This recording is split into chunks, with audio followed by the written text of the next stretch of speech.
Ivan, Ivan দেখি ড্রেসটা। এই কোথায় যাচ্ছ তুমি? বাজরংবলির পুজো দিতে। ও, তোমার ড্রেসটা কি সুন্দর লাগছে তো। এটা কি বজরংবলী স্পেশাল ড্রেস তোমার? ও হুপ, হ্যাঁ অরেঞ্জ অরেঞ্জ বজরংবলী না। ঠিক আছে, তুমি যে কি সেটা বোঝা গেছে সবাই। চলো চলো, কার সাথে যাচ্ছ? বাগমামার সাথে? ঠিক আছে চলো। এই যে আমিও আছি, আমি আছি।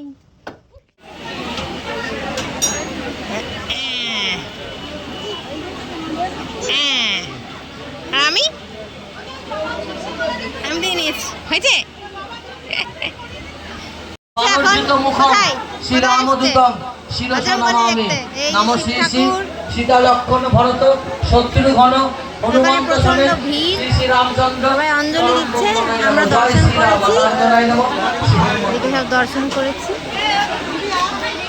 আর এই যে এদিকে আছে বড় বজরংবলীটা, এখানে সবাই লম্বা লাইন দিয়ে প্রসাদ গ্রহণ করছে। অনেক বড় লম্বা লাইন। ইভানকে নিয়ে এখন আর দাঁড়াবো না, খুব রোদ।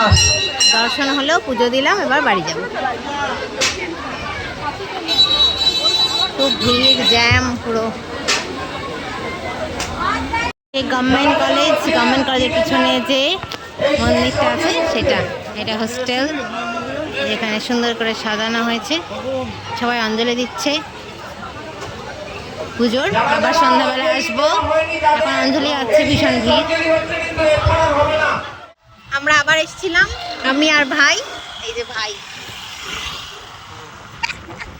ভাই তো এই যে প্রসাদ নিয়ে যাচ্ছি। ওখানে আমার এক মামা থাকে, তো তাকে বলে রেখেছিল, বাবা বলে রেখেছিল অনেক আগে। আমি পুজো দিতে গেছিলাম, তখন ফোন করিনি, এখন নিয়ে নাম। লম্বা লাইন অনেক, দাঁড়িয়ে নিয়ে এলাম। চলো টাটা। পুজো দিতে গেছিলাম আর এখন প্রসাদ নিয়ে চলে এসেছি। এই যে আমাদের এখানে প্রসাদ দিয়েছে হচ্ছে পোলাও, যে আলুর দম, আর এই যে বজরংবলীর লাড্ডু। ইভান এই যে এখান থেকে খেয়েছি ইঁদুরের মতো। তো আমরা প্রসাদগুলো সবাই ভাগ করে খাবো। চলো টাটা।